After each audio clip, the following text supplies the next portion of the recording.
Oh, let me tell you something. Busting makes me feel good. Rock and roll. The 90s were the men. Oh my God. Here we go. Hi, everybody. Welcome to Blockbusting, the podcast where we love to hate the movies. I'm your host, Jay Light. Joining me today, my friend, Alan Jamil. Yeah. What's up, dude? What's up, Jay, man? Very happy to have you. Oh, thanks, man. Thanks for having me. Of course. Yeah. So this is a rare occasion for me where I get to have a movie featuring a person who I really like as an actor, but I know makes a lot of bad choices because he is in horrible debt. And he has to make a lot of really bad movies in order to offset that debt. Yeah, and that's my man Nicolas Cage. Oh yes, sir. And I mean, you can't blame him for that perspective because I mean that's like every American, right? Like we're all horrible debts, right? Yeah, so you can't blame him. But yeah, at least Nicolas Cage is man enough to admit how bad in debt he is, instead of just constantly opening new credit cards and starting off new things. Yeah. This is Next. Yes. 2007's American science fiction action thriller film directed by Lee Tamahori, starring Nic Cage, Julianne Moore, and Jessica Biel. He possesses the extraordinary ability to see precisely 2 minutes into the future. Low-profile Las Vegas stage magician Chris Johnson, a.k.a. What's his stage name? Frank Cadillac. yeah. However, he's managed to keep his unusual skill under the radar. However, Johnson's rare talent has caught the attention of the tough counterterrorism FBI agent Callie Ferris, who intends to use the illusionist's unfailing charisma. What? Charisma? No, that's not what he's trying to use. He's trying to use his powers to thwart the murderous plans of a ruthless group of Russian terrorists. Now, a stolen nuclear device threatens to level California as Chris's beautiful girlfriend Liz is being used by the criminals to gain added leverage. Can Chris save both the hostage and the city of Los Angeles with his peculiar gift?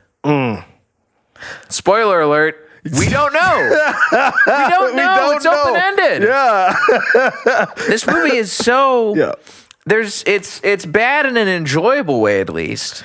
Like, I had fun watching it, but I think that all comes down to you got Nic Cage in there. Yeah. And you got Julianne Moore in there. Yes. The rest of this movie is hot garbage. Oh, facts. Big facts. Do you remember what it was like the first time you saw it? I do. And the reason why I hate this movie so much is because, like, I had the best, like, intro into watching it. Like, I was with this chick all night, and we were having, like, you know, those days where you spend like time in bed and like having fun and snacks. Yeah. So it was like, oh man, this is like a great time. Like, let's just pop in a movie, because it's like at that time, whatever movie you're gonna watch, it's gonna be great. Because you're just like, at least for me, I was in like my energy of like, man, life is beautiful. This is dope. Like we were smoking, I was high. Right. I was like, there's no way like any movie could be bad. And then we put in Next, and I was.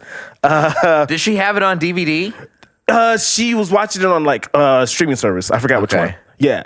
So she was like, "Yeah, I've been watching this movie called Next." I was like, "All right, let's do it." Like, it sounds great. Nicolas Cage, Julianne Moore, like you said, like all that stuff was like sounding good. And then we got into it, and wow, like you said, it was enjoyable to watch. I think more than anything, the ending. I think we should watch the trailer, but then we should definitely talk about the ending, because the ending, I think, is the most important piece of bullshit in this whole movie. Facts. And I don't remember. I feel like Nicolas Cage has so many movies coming out that are so deliberately like held under the radar by probably his agents or his managers, where they're like, listen, we don't want anybody seeing this movie. And I think Next is probably one of the movies in that vein. Yeah. And I never saw a trailer for it before. This is going to be my first time watching any sort of trailer for Next. Let's see how they pitch this movie to us. Wow. Okay. Boom. Oh. We got a heartbeat. We got a nuclear attack. Like apocalypse vibes, like end of the world. What did you see?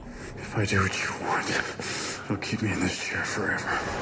Some Ludovico technique shit. Okay. This movie looks... Yeah. You're intrigued. I'm intrigued right now. Yeah, I'm definitely intrigued. good trailer. Chris Yeah. Johnson has the ability to see things before they happen. And if you can see the future, you can change the present. Oh my god. Has a price. You can Every power see has a things price. before they happen. Only my future, except with you. So far beyond anything I'd ever seen before. They're spoiling a lot in this trailer. Yeah. They're spoiling a lot of very exciting parts. From the author of the Minority Report. I believe that That's one of the worst. I hate when they're saying things like, from the producers behind X thing. This is how little confidence they have in this movie. Okay. So they're like, we're going to promote it is from the guy who wrote the original script that became the Minority Report. Right. And then you notice how, well, they have the Minority Report in the larger letters because it's like, oh, Minority Report, you automatically think, oh, dope. Right. But, yeah. This, I love how he sees 2 minutes in the future, or 2 minutes ahead of time, and Yeah. they make it the future. Like, it's not the future. You know what the future holds. But nothing can prepare you. Wow, listen, they got the choir in here. They got this Rolling cars. is very, very classic movie trailer vibes going on here. Yeah. They've got a movie trailer announcer. They've got some like Star Wars O Fortuna-esque choir. No. And see, this checks all my boxes. 'Cause I grew up as like a '90s action dude. So if you give me like operas and dudes that like saving stuff and debris and explosives, I'm in. Yeah. I'm in. I'm intrigued. Yeah. By this movie, based Right. on that trailer. Right. And it looks like it's not necessarily going to be a great movie. Right. I could tell that based on the trailer. It doesn't look like it's going to be particularly good. But I'm like, you know what? I'll watch that when it comes on TNT in the afternoons. I honestly, from that trailer, I would go see it. I'm an action guy. Like, from that, I'm there. Like, I'd go see it inside of a movie theater. But here's the problem. A lot of trailers fall into the problem of spoiling a lot of what happens in the movies. Yes. And this trailer does that. Mm-hmm. This trailer cuts out all of the fun parts in the movie Mm-hmm. and shows you all of the exciting shit that winds up not really being as big of a part of the movie as it seems like it's going to be. Absolutely. It's marketed in a way to get people like you into the theater. Yeah. Where you're fans of action and you're like, this is going to be a great action movie. Yeah. And instead, we have weird sequences like this. Like this sequence when Nic Cage is trying to pick up Jessica Biel in a bar. Yeah. Because this is the creepiest part. They're pitching it as his girlfriend, right? Right. Nick Cage is stalking Jessica Biel in the future. Yep. Because he's just like, hey, I saw you one time in the future, and I go to this bar I go to this diner every day. Yeah. Not gonna happen. Okay. And Nicolas Cage is just watching this relationship breakup happen from afar. And- Starbucks on Lexington, I was at the dry cleaner. All I am asking for is a few minutes of your time so that we can work things out. Yep. And here's Nick Cage just, he's like, oh, this is the time. Okay. Don't say that, please. That's a terrible thing. to As say. you're stalking me, as Nick Cage is stalking her. And Jessica Biel, by the way, I haven't seen a lot of her work, but based on this, I don't want to see a lot of her work. She's not doing a very good job. She's doing a lot of that thing in movies where like you move your head around and that's supposed to be acting. Yeah. And Yeah. she's doing a lot of like open mouth, like, At the same time, though, like, what do you do in this movie? Like, You okay, Kendall? see, that's the thing. Is like, okay, does the movie? Do you lean into the ridiculous slapstick nature of the movie, like what Nick Cage is doing here? yeah, I think you have to. I think there's not. It's only fair that you pay for the ladies' breakfast. I think you have to, man. I think from reading Look this, at that! He's just popping quarters out. and he looks so smooth. Pay for my own breakfast. Yeah. You know what? Look at this. It's so ridiculous. Yeah. Yep. And wasn't he going through like multiple premonitions? Yeah, that was the first one. This is round 2. Okay. Who the hell are you? I'm her future. I'm her future. Great line coming up. Incoming. Oh, getting slammed in the face. God damn it, Kendall! What? Don't blame me. This is your fault. Get out of here! Will somebody please call the cops? By the way, great, like angry white dude in a suit named Kendall. That's very premonition of Succession. Well done. I love the Shitty white guy in a suit. the aggressive pointing to the face. That's some basic acting right there as well. It's good.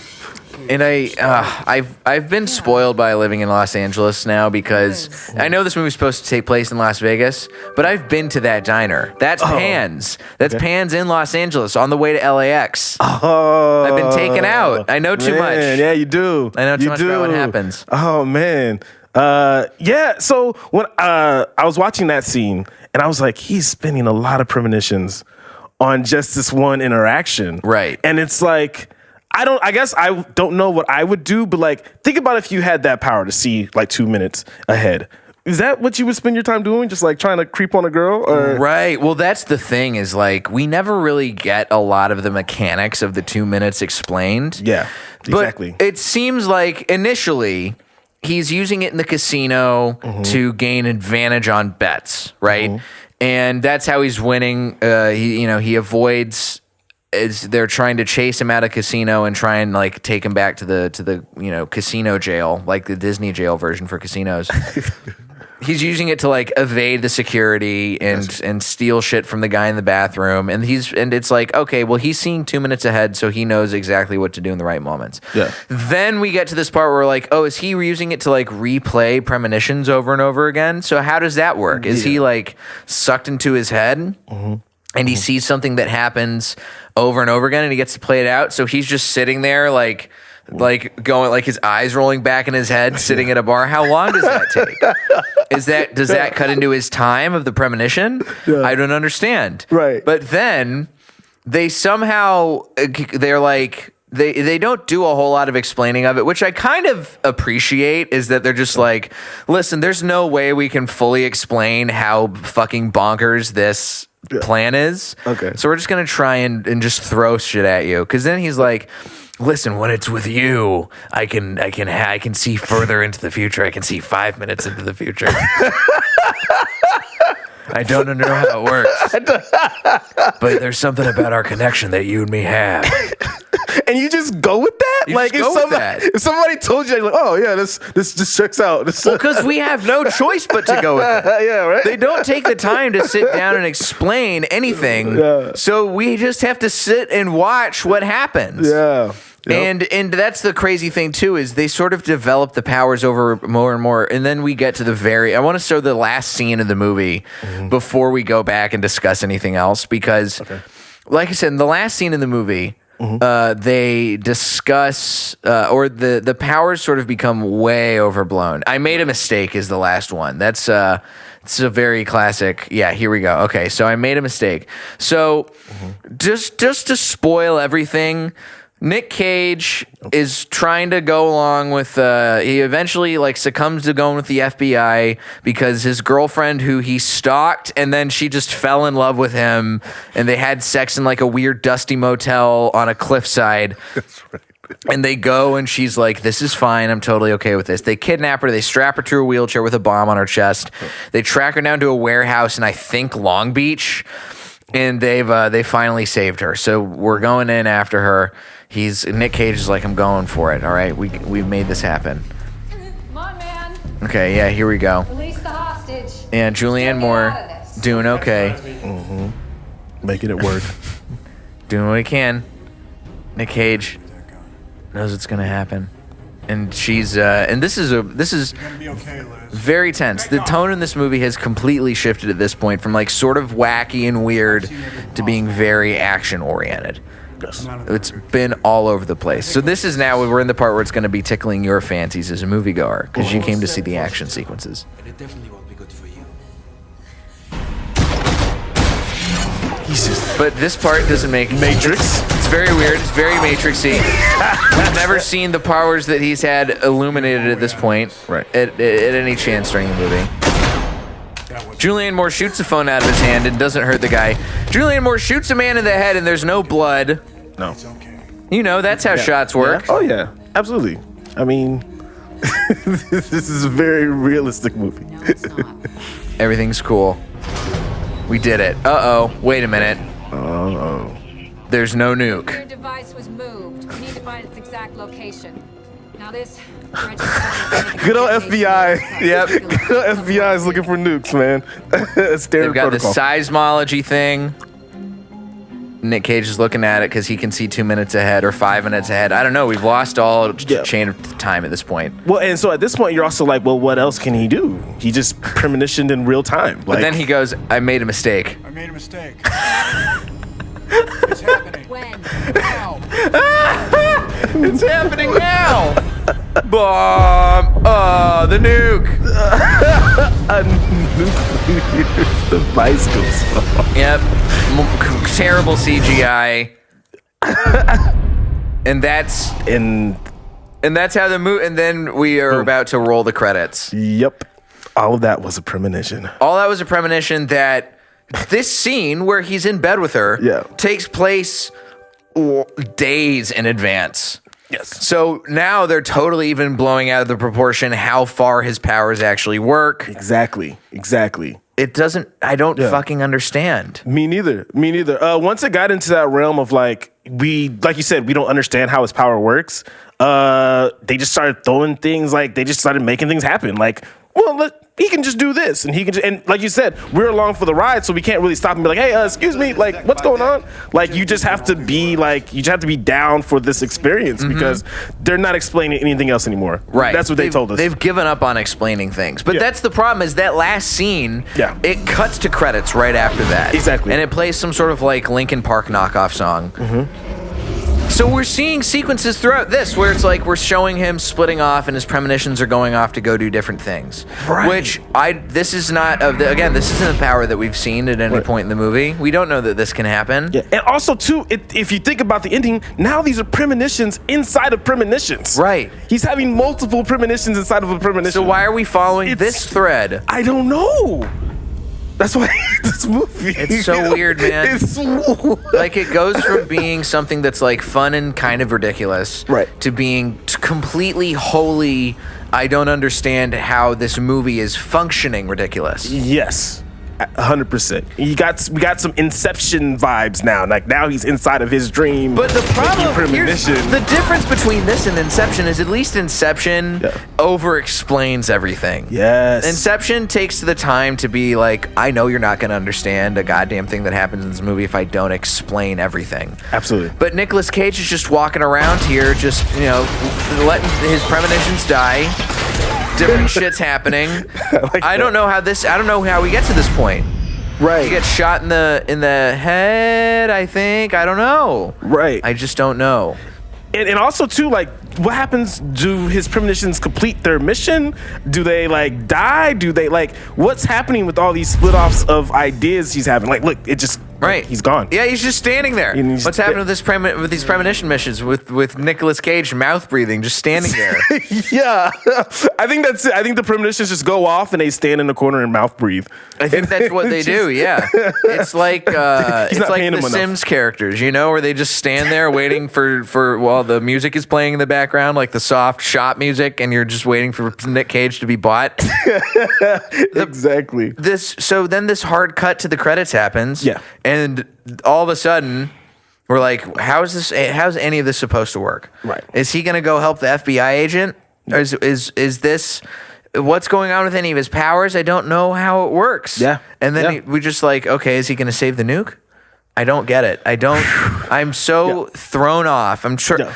At this point, you've made me try and have to piece together too much in the movie instead of just like throwing out shit and expecting me to be like, okay, yeah, I'll go along with this.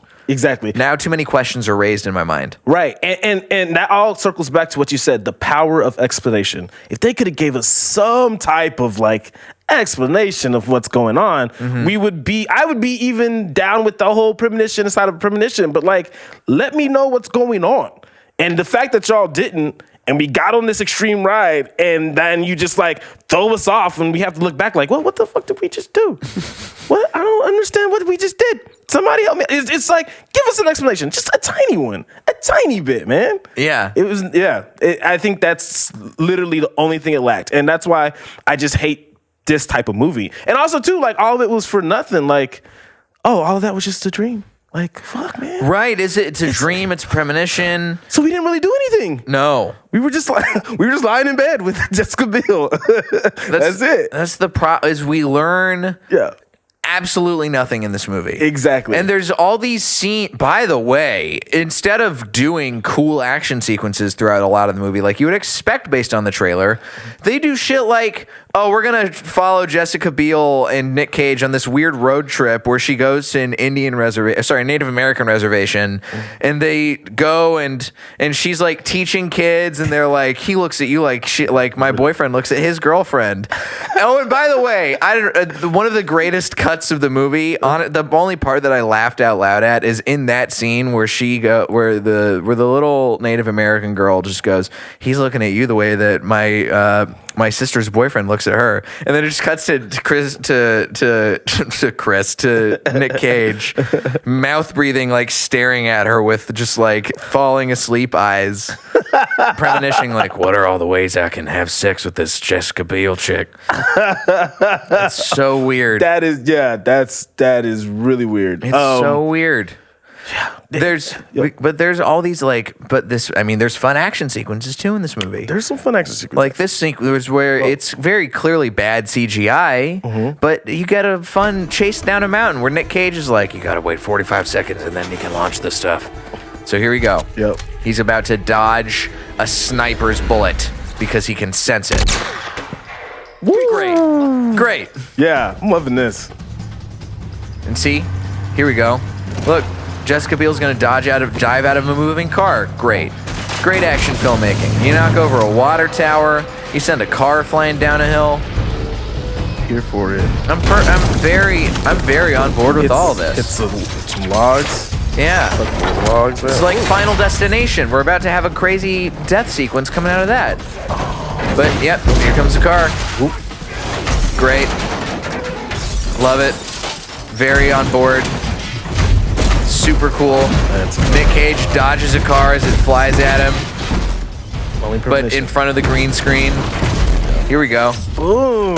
The duck. The hero duck. Look at all those papers flying out of a car for no reason. You know, just because cars are full of papers. Oh yeah, man. I put papers in my car to actually, like, it's like gas. My car is fueled by papers. If my car could be fueled by the amount of trash in my car at any given time, God, I'd be so much greener. But yeah, look at all this terrible CGI. I'm cool with this. Yeah, I'm actually here for it. Like, I'm an easy moviegoer. Like, I don't ask for much, so this is great for me. We see this, we're like, oh, there's gonna be a bunch more logs about to fly down. Uh-oh, how are they gonna get out of this one? Very Dukes of Hazzard, where it's like, oh, how's Nicolas Cage gonna get out of this one? And then the stuff just stops falling during this part as they're engaged. And then he's like, look up. And Julianne Moore, great dumb line right here. Dumb action movie, B-movie lines. Gonna let me die. And then Nicolas Cage protects her. It's great. See? Look at how this terrible CGI. Look at this terrible rotoscoping in green screening. Look at this. But it's perfect B-movie, great shit. This is like Snakes on a Plane level of enjoyable bad. Yes, I would 100% agree. I think that that scene actually captivated me. I was like, oh, I'm in now. Yes. Like, what happens next? Let's go. I'm into it. But this is the thing. So it was very, very poorly reviewed at the box office, right? Oh, no. Rotten Tomatoes gave the film of course. an approval rating of 28%. Metacritic, it's got 42%. It's actually got a surprisingly high for IMDb. That's pretty fucking good. 6.2 on IMDb. Ooh. Yeah, we should rate it 10 out of 10. There we go. The critical consensus reads, numerous plot holes and poorly motivated characters prevent Next from being the thought-provoking sci-fi flick it could have been. It's got a mildly, that's the problem though, is a lot of people are like, this is interesting until the final act of the movie. Yes. Where the final act of the movie makes it too insane. Yeah. Jessica Biel got nominated for a Teen Choice Award for this movie? Yeah. Oh, no. And for I Now Pronounce You Chuck and Larry? There you go. It won the Location Professional of the Year features. I mean, great location scouting. Good job, Liz Matthews. They deserve that salute one. you. Yeah. Yoga Awards for Worst Foreign Actor. What are the Yoga Awards? I've never even heard of these. Same. What is this? What is the Yoga? Worst Foreign Actor, Worst Foreign Actress for Nicole Kidman. God.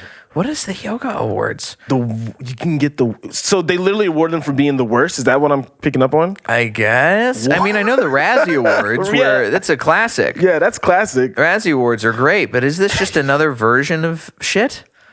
The Yoga Awards. What is this? Who made this? Very informative. So here's some of the other reviews of this movie. Okay. Lee Tamahori, by the way. Did Lee Tamahori go on to direct anything else? He's a New Zealand filmmaker. He directed, here's what happened, is they were like, yeah, he's going to do some good stuff. He directed Along Came a Spider. He directed Die Another Day. Okay. Then he directed XXX State of the Union. And they're like, yeah, he's box office gold. And then he directed Next. And then everybody was like, oh, fuck. Yeah, no, we shouldn't have given this guy a career. And then he's done. That's unfortunate. I mean, he's just a director, right? Yeah, but the director has fault in a lot of this stuff, you know? Here's some of the choices that made this movie. Okay. The only visions Next inspires from the Kalamazoo Gazette. This is how far away people who were like good critics did not want to touch this movie. On Wikipedia, they only cite critics from like tiny C town movie level newspapers. The Kalamazoo Gazette critic James Sanford gave the film 1.5 stars and said the only visions Next inspires are flashbacks to better films. Great film criticism right there. There it is. You know what was interesting, Jay, is when you talked about how they hide like some of Nicolas Cage's movies. Because a lot of times I think about that now. I'm like, oh, Nic Cage is in it? I say that a lot. I'm like, oh, Nic Cage is in it. Mm-hmm. I didn't realize they hide it on purpose. They have to. That makes so much sense. Because Nicolas Cage is making all these movies because he has to. Yeah, right? yeah. Nicolas Cage is in crippling debt. Do we know why? Probably. I think he's just lived a life of excess. Like, if we look up stories about some of the stuff that Nic Cage has had to sell off, like his assets, Nic Cage used to own some crazy shit. Like, I think he owned a lot of like Elvis memorabilia. I think he owned some artifact, like some bones. Yeah, he once blew $150 million on a private island. He owned a dinosaur skull. Let's look at everything Nicolas Cage has bought. This is a great list. I think you're using the wrong verb. It's not, he didn't blow money on this. He made an investment. Shout out to Nicolas Cage for living a life that would make like a housewife in suburban Texas proud for the amount of bullshit he spent stuff on. He truly is the origin of the MTV Cribs. We needed to see his crib and what he has, man. Oh my goodness. Is this an interview with David Letterman talking about Nic Cage? All right. Well, actually, it's funny you should ask me that because you don't have an interest in zoology, I think, and I just I didn't know you had an interest in zoology, Nicolas Cage. King cobras. Oh my God! A male and a female, and the female's name is Sheba, and the male's name is Moby because he's an albino, so it's like Moby Dick. Mm-hmm. And I thought he was going to go Moby the DJ behind bulletproof glass. I like to go in there. Well, actually, if they bite me, I won't get bit, but if they do, I've got 15 minutes to live, so I have to get like an antidote, which is next to the cage, and I just plunge into my knee, and I'll be all right. That's not going to happen, but oh my how God. confident is he? In my red leather chair, with a glass of wine, and watch them as they're watching me. And sometimes Moby will sort of do this little charming snake dance and show his back to me. He's got this like little round circular pattern on the back of his back, and he's doing this dance, and every now and then I'll just turn around and go, you, I want to kill you! Wow. Nicolas Cage. What year is this interview from? Yo. Paul Schaefer's flabbergasted. The funny part is he doesn't think those king cobras don't want to kill him. Yeah. Like, he's not doing a dance. He wants to kill you. He's in a cage. So after that, I have to just sort of kind of I say goodnight, kids, and I go upstairs. I have to lie down and think about what just happened. That's how confident Nicolas Cage is in his own abilities. Is he's like, there's no way the king cobras are gonna want to kill me and do anything I've done wrong. Yeah. So he bought a private island. Yeah, he bought some sort of a weird tomb in New Orleans. He seems like such a gullible guy. Can we zoom in on this a little bit? I don't know what those are. I can't tell what this like. Is that some sort of a statue? What are these things? Oh, shrunken pygmy heads. Oh. Okay. Those are giving me Temple of the Doom vibes. He bought a Lamborghini. He bought a pet octopus. $150,000. He owned the original Superman comic. A dinosaur skull. My God. Nic Cage seems like a really gullible guy. Like, you could probably sell him on a pyramid scheme. Like, probably. He's just down for whatever if you can make it make sense to him. Like, why do you have to, like, the assortment of things he has just sounds like he just gets hustled a lot. Like, a pet octopus, two king cobras, an island. Like, this dude just is easy pickings, man. He used to own 2 castles. He used to own a private island in the Bahamas. I mean, that's the thing is like, if I were Nicolas Cage, I would totally buy all this stuff because it's in line with Nicolas Cage as just a total fucking wacko of I'm going to be the kind of guy who owns multiple castles. Yeah. If you had Nicolas Cage money and you could buy castles, why wouldn't you buy as many castles as you could afford? Yeah, that's true. And he also seems like the kind of guy that's like, when he does something, he becomes that title. Like because he's interested in animals, he'll buy 2 king cobras, and all of a sudden he's a zoologist. Like, he'll I got a castle now. Oh, I'm a knight. I'm a sir. It's like, I mean, kind of, but I think there's some in between steps. But money kind of elevates you to do that, right? Like, when you have enough money, you can just make claims. That's the thing, yeah. And so now Nicolas Cage, I think this is right around the time when Nicolas Cage had to start making really bad movies in order to stay alive. And so what happens is, I mean, I want to read more about Nicolas. Now I'm intrigued by Nicolas Cage's debt because that's way more interesting than anything that happened in Next. Why couldn't Nicolas Cage use his 2-minute head powers to see how much crippling debt he was going to be in? Right. I mean, I really think with that premonition premise, there's so much more that could be done, and because I really did like that. And I was like, he spent all his time in a cafe or in the casino, man. You could be, like you said, solving your debt or like helping your family get a better place or something. I don't know. I just I wanted them to explore it more. I wish they did. That's the thing is like, they didn't explore anything interesting. So this is based on a Philip K. Dick story, right? A lot of great movies over the years have been made based on Philip K. Dick stories. Okay. Minority Report, Blade Runner, all of that stuff. Got you. So the original draft of this movie is very, very, very different. Originally Nic Cage is like a feral animal mutant. And there's a lot of weird racist undertones in this movie. There's a lot of stuff that happens. There's a lot of paranoia. And then they changed it to be basically like Nic Cage just being a fucking wacko who likes stuff and make him a magician. Okay. Yeah. So this is once you get Nicolas Cage involved, then you're gonna have to go along with whatever he says, right? Nicolas Cage came up with the idea for his character to be a Las Vegas magician, and for Jessica Biel's character to have a job that took her to a Native American reservation at the Grand Canyon. This movie, guess that's the other thing too. This movie takes place driving around the Grand Canyon for no reason. Goddamn reason. Well, I think we found out the reason is just Nic Cage wanted to be at the Grand Canyon. Oh, and this is another part in the movie that doesn't make sense. There's French terrorists in this movie who are trying to nuke America. But and they're also speaking in Serbian. Where are they from? We never know who these terrorists are, why they're going in after America. No French terrorists I've ever heard of.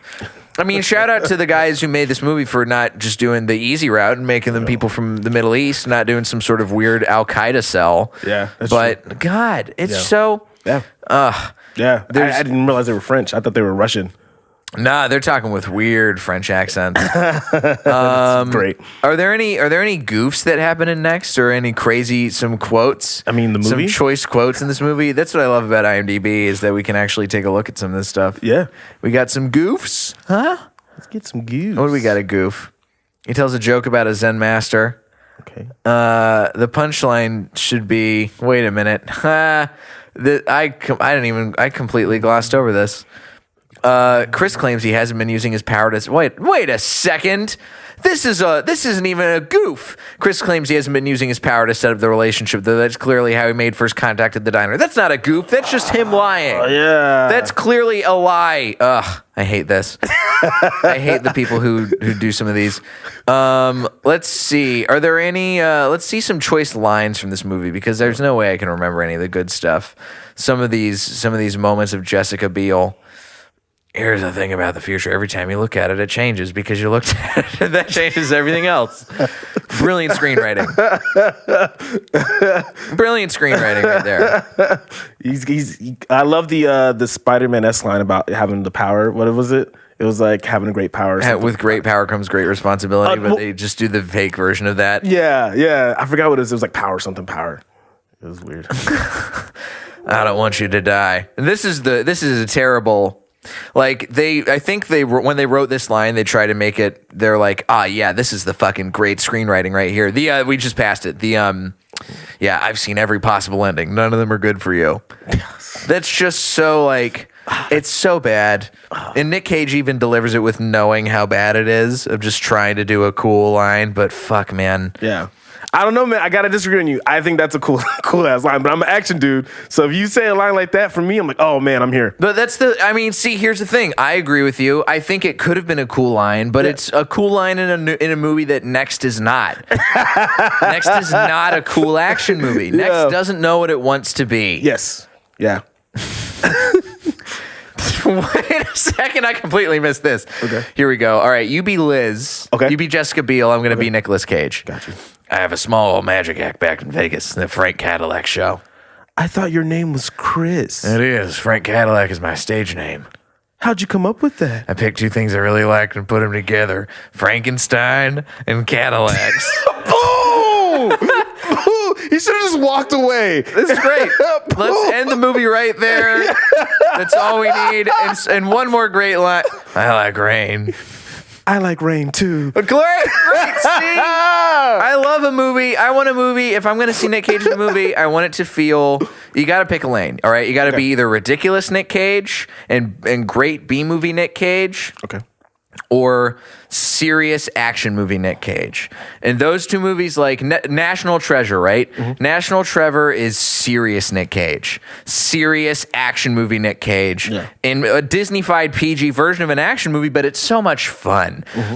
Or you get crazy B-movie Nic Cage, like in Face Off, or in Mandy, or Port of Call New Orleans, where he's going insane, but it's so much fun to watch. Yeah. Next, I think, tries to marry it to its detriment. That's, I think, the biggest problem with Next. Oh, man, you nailed that. That's exactly it. Like you said, yeah, I mean, I'll just echo what you said, but that's perfect. You're absolutely right. I don't think I didn't get a chance to ask, and I think this is a good way to wrap it up. Did you, when Next was put on, and when you guys were having your fun little, like, cuddle post-bedtime, did it ruin you guys' relationship? Were you guys able to recover from Next?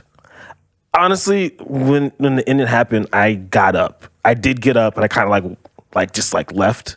Because I was like, I didn't leave, but like you said, you process it. You're like, what the fuck did I just watch? I chose to watch. This girl I was with chose to watch Next of her own accord. What have I done? Oh God. To her point, she had never seen it, so I'm not mad at her. You just get mad at the movie. Like I was mad at the movie. Mm-hmm. Like, how did y'all do this? This is crazy. And so the artist side of me just was like, I was like ranting at it for like 20 minutes when I got back into bed. But I was like, I hate it. And then like after that, it ruined the night for sure. Yeah. Like the mood was over.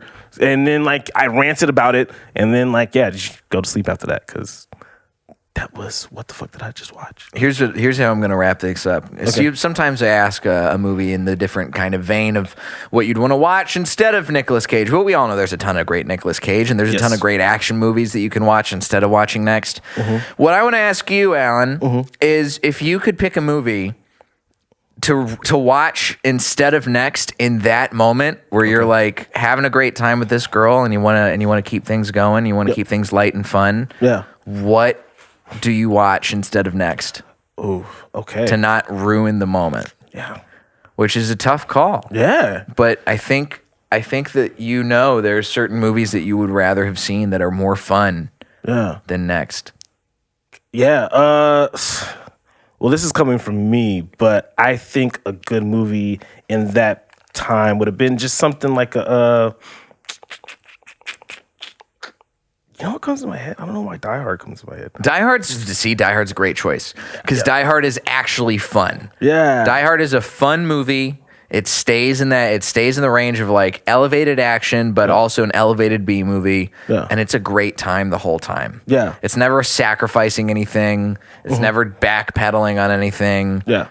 It's just a good shot. It's just a fucking solid time. Yeah, man. And then my backup I thought of just now would be The Wood. I think at that time, The Wood is it's just like a growing coming to tell story in like Compton about a young black kid who just like in high school and like how he lives and like he just moved there from another place, so he's meeting friends and all that. So it's just like a little slice of life of like Compton, being a Compton kid growing up. Okay. So but like that, like a nice little story. Just give us a nice little story. Yeah. To kind of chill and like relax. You don't want to think. And Next did none of that. Next made you think too hard. Yeah. That's the biggest. I'm going to add The Wood to my list of movies to watch. Yeah, man. But really I'm going to take Next off of a list of movies that anyone should watch. Yes. Oh, Rick Famuyiwa did Next. He did, or The Wood. He did Dope too, which is another great movie in that vein. Oh yeah, Dope. Yeah, see, something like that. Nice little story, man. That's it. Take us to Sleepland. Everything's good. I'm on board. Yeah, man. You know what? I'm glad that we had a chance to talk some shit about this movie, dude. Yeah, dude. I was like, this is the perfect movie to talk shit about because when you watch, it's like, oh, this is 100% legitimate hate. Like, I would not watch it again. I would not recommend it. No, absolutely. It's. And here's the other downside to like when you brought it up, I was like, oh, I've heard of this movie because I have a couple friends. Shout out if anyone is not listened, and I know I've made some recommendations at least on like my social media feeds, but I'm gonna do a hard vouch for my friends Bill and Matt, who run a wonderful podcast called Cage Match Face Off IMDb Wars. And it is them going back and forth. They go through Nicolas Cage's whole filmography. Each of them takes every episode. One of them has watched a Nicolas Cage movie, and they have to describe it to the other person. And the person who has not watched it has to guess what the Nicolas Cage movie is based on the description. Oh my God. And they're not allowed to look at some specific things. They get 3 guesses. Got you. How would you do that? How would you describe Next? Can I ask you that before we go? How would I mean, the way they did an episode of Next. Oh, okay. And that was how I'd heard of Nicolas Cage's Next. Okay. And basically the way they described it was Nicolas Cage is a magician. They never name the character. They always just say Nicolas Cage. Okay. So it's great. So it's very consistent. Yeah. They're like, Nicolas Cage hangs out with a hot girl, and then there's some FBI lady who's trying to chase him down, and he can see into the future a little bit, but it's weird. And then they bang, and then all of a sudden a nuke goes off, but then it wasn't actually a nuke. It was the future, and I don't know how it happens. And they're like, "What is this movie?" Yeah. And I was like, "This movie sounds crazy." I'm intrigued. And you brought it up, and oh God, I was so disappointed. Yeah, man. Real quick, did they actually do anything with him being a magician? I forgot. No. Does he do it? He doesn't do any does magic at the very beginning of the movie, and then he does his quarters fall out, but they never do any actual magic shit, which again, missed opportunity, guys. Yeah. It's such a shame. He would actually, that's the next I want to see. Just him living as a magician with the power of premonition. God. That's great. If they don't need to make this whole fucking highfalutin FBI solving a nuke conspiracy. No, man. Make him a guy who stops like Ocean's 11 from happening. Keep it in Vegas. Keep it small. You don't need to overblow this. Yeah, man. Oh, man, that's it. So stupid. Yeah. Well, Alan, thanks for coming on. Oh, man, thanks for having me. This was dope. Happy to have you, dude. Yes. Where can the listeners find you on the internet if they want to see what else you got going on? Oh, man, awesome. Right now, I have a sketch comedy show called Blackverse. You can look up Blackverse at Blackverse _show on IG. We're a Blackverse show, no underscore on Facebook. You can also find me at on my IG, which is chill_Jamil, JAMIL. Yeah, those are the main outlets right now. Sweet. Yeah, man. And you can find me at Diet J on Twitter and Instagram, jlightcomedy.com for show dates. If you like the show, tell a friend, subscribe on Patreon. You can get exclusive content that I'm not putting out anywhere else on Patreon. Join the Blockbusting Film Club there too if you want to watch movies with me once a month. And go check out Cage Match Face Off IMDb Wars. It's available wherever podcasts are. It's a really fun show. If you like blockbusting, you're definitely going to enjoy that. It's a little bit more lo-fi than this, but it's still a really great, fun show to listen to. Oh. So, Alan, thanks for coming on. Yeah, man. Thank you again. I could not have predicted how bad this movie was going to be. You see what I did Yeah, I there? see You what see you what I did did. there? That was way better than Next. Fuck you, Next. Peace. This is Blockbusting. Go see something good for a change. All right.